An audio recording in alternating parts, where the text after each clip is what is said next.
Hello guys, this is Coach B with MasteryChess.com, and this is the second part of the video, King and Bishop versus two connected passed pawns. If you haven't watched the first part, I encourage you to go and watch that video first, just so you could understand these positions much more clearly. So in this video, we will look at two positions where the kings are far away and white will try to get a draw by the tail hook position, while black will try to win, reaching the desired winning position as seen in the first video. With correct play and white to move here, the game should end up in a draw. So here white will move the king to b4, and after this black will move the king to f4, keeping an odd number of squares between them and horizontal opposition. So from here, white has to be super careful. If he's trying to get to the pawns right away with king to c3, he's actually going to be losing this position because black will be able to come to e3, taking horizontal opposition, and now white will be losing a lot of time to try to get to those pawns. After something like king to c4, black will move the pawn to g5. White cannot move the king on d5 as the pawn on h2 will promote, so he's going to have to go around that square. So he's going to move the king to c5, pawn will move to g4, king to d6, pawn to g3, king to e5, and black will move the king to f2. And now there's nothing that white can do to stop black from promoting. After king to f4 and pawn to g2, the bishop has to sacrifice to take the pawn. Black will take back and then will promote on the next move. And coming back, keeping the bishop on the same diagonal doesn't work either. For example, something like bishop to b7, black will push the pawn to g5, bishop to c6, g4, bishop to d5, g3, bishop to c6, then king to f2. And now if white takes the opposition on d2, after g2, white has to sacrifice his bishop, king takes g2, and now black will promote as well. So coming back from the beginning, after white moves the king to b4 and black moves the king to f4, here if you notice the promotion square for the advanced pawn is on the same color of the bishop, and white is not going to be able to get in front of the pawns as black will prevent that taking horizontal opposition. What white has to do is use the king to go after the backward pawn. So the correct play here is king to c5 going after the backward pawn. And after king to c5, black has two ways to try to play here. He could move the king to e3 to come and support his pawns to promote. If he does that, white will move the king to d6. Black will push the pawn to g5. White will take the vertical opposition now. And after pawn to g4, white will attack that pawn. Pawn to g3, white attacks the pawn from behind again on g4. King to f2 to support that pawn to push forward. And white will move the king to h3. And now there's nothing that black can do to prevent white from taking that pawn. As soon as that pawn will move to g2, the bishop will simply take, and then he will capture the pawn on h2 as well. And coming back, if black moves the pawn to g5, then white will be able to take the horizontal opposition with king to d4. And here black has two tries. He could start marching the pawn to g4. Then white, all he has to do, as he has horizontal opposition, he's going to just keep the bishop on that diagonal. After g3, the bishop will just stay on that diagonal. And now the black king needs to come and support the pawn to push.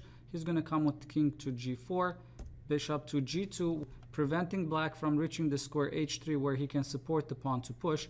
And there's not much that black can do here. Coming back to f4, getting the opposition back, the bishop will simply retreat and the position repeats.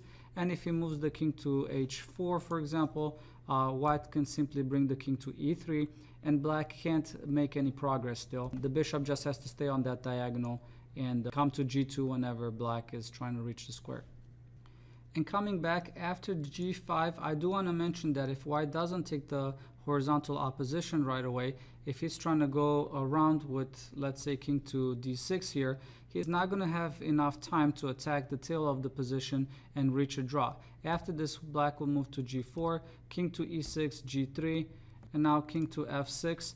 Black will move to e3, king to g5, black will reach the square f2, and white is too far away and he's not going to be able to prevent that pawn from pushing. After king to h4, black is already on g2 and the bishop will have to sacrifice, and white cannot stop black anymore from promoting. And this is the second position that I want to go over. Here with white to move, This position is still a draw with correct play by black, because black is able to reach the tail hook defense method. Now there's two ways that white can play here. One way is to use the king and the pawns to try to promote right away. Another way is trying to use the king to get horizontal opposition with the black king to prevent the black king to come to the position and support the pawns. So let's take a look at both of those scenarios. After king to a5, black will move the king to f6, b4, king to e7, b5, and here is a crucial moment where black has to move the king to d6. If he moves the king to d7, this would be a mistake, because now he cannot prevent white from reaching the desired winning position. After this, white will move the king to a6, and again, the goal is to reach the square on the opposite color of the bishop that will support the path to promotion of the advanced pawn, which is the square a7, and now black cannot prevent white from doing that. If he moves the king to c8, white will simply move the king to a7, and now he reached the desired position where he's on the opposite color of the bishop, and he supports the path to promotion of the advanced pawn. No better is black moving the king to c7. White will simply move to a7 and reach the same position. So coming back here, after black is trying to cover that diagonal, white will simply start pushing the pawns. Bishop to b7 here doesn't help. After a6, the bishop has to move away, and now b7 comes in with check. And after we take the pawn, white takes back with check and then promote on the next move. So coming back, if black moves the king to d6, here white will come to b6, taking horizontal opposition, and now we could start the tail hook defense method. The kings are in horizontal opposition, so we could start attacking the tail of the position, which is the backward pawn. So bishop to d1, the pawn will march to a5, bishop to e2, attacking b5. Here white will move the pawn to a6, and now black can simply take that pawn. If the king takes the bishop, black will move to c7, entering the square of the pawn, and white cannot prevent black from reaching a draw here. After something like king to a5, black will come to c8, and we know that with the rook pawn, if black gets in the corner, he got a draw. And coming back, if white doesn't take the bishop and he's going to move the pawn to a7, after bishop to c6, this is a draw, and white cannot do anything about it. And coming back from the very beginning, the other way that white can play here is trying to get horizontal opposition and stopping black from helping his bishop attack the pawns. So after white moves the king to c5, here black will move the king to f6, and here white will move the king to d6, coming in horizontal opposition to prevent black from going towards the pawns. But this is a key moment here. The bishop needs to move here to d1, attacking the pawn, so he can maintain the horizontal opposition. That pawn will march to a5, and now the bishop will simply move to e2, stopping that pawn on a5 and also maintaining horizontal opposition. After white moves the pawn to b4, the bishop will stay on that diagonal, also maintaining horizontal opposition. And now white is forced to move his king, because if he moves any of the pawns, the bishop will just take it. So after king to c5, black will be able to go towards the pawn, taking diagonal opposition. And here there's two tries that white can play. He can try king to b6, after which black will move the king to d7. King to b7, taking opposition, the bishop could simply attack with check, and white will have to move away. Now the bishop could go back to f1, not letting those pawns move. If white moves the king to b7, taking horizontal opposition, bishop to g2 again. And if white tries moving the king to b6, now the king could come to c8, and after something like king to a7, black will come again to f1. And white cannot make any progress if he brings the king back to support the pawns to move. Now black can go in front of the pawns, and all he has to do is keep the bishop on the diagonal and reach a draw this way.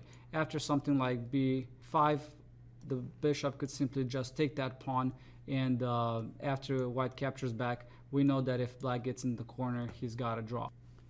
Coming back, after white moves the king to d6, if black doesn't use the bishop to maintain the horizontal opposition and he moves the king trying to go around, this position will end up losing for black, just because after b4, let's say black is trying to get to the pawns, white can simply move the king to c7, blocking black from getting the king to support the bishop towards the pawns. And now if black attacks the pawn on a4 with bishop to d1, white can actually let that pawn go. After b5, there's nothing that black can do to prevent white from winning. If the bishop takes the pawn on a4, white will move the pawn to b6.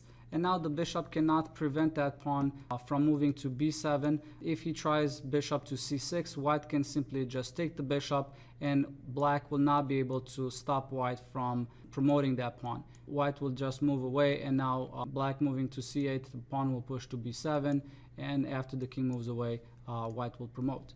Alright, thank you so much for watching this video. Hopefully this video will help you take a wise decision in playing these type of positions, even if you're playing for a win or for a draw.